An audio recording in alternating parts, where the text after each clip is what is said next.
حضرت مسیح موعود علیہ السلام کو اللہ تعالیٰ کی طرف سے کوئی پیغام ملا تھا کہ MTA کے بارے میں کہ یہ کسی وقت ہوں گا؟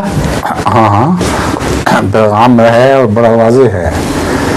حضرت مسیح موعود صلی اللہ علیہ وسلم لکھتے ہیں ایک جگہ کہ یہ جو بیتوں کا نظام ہے کہ بیتیں لکھ کے بھیجی جاتی ہیں. ایک وقت آئے گا جب کہ اس کے امکان نہیں ہوگا، بیتیں لکھ کے بیت فارم بھجوانے کا سوال نہیں ہوگا، بلکہ بجلی کے کوندے کی طرح ایک جگہ سے پیغام دوسری جگہ پہنچے گا اور اس ذریعے سے بیتیں ہوں گی.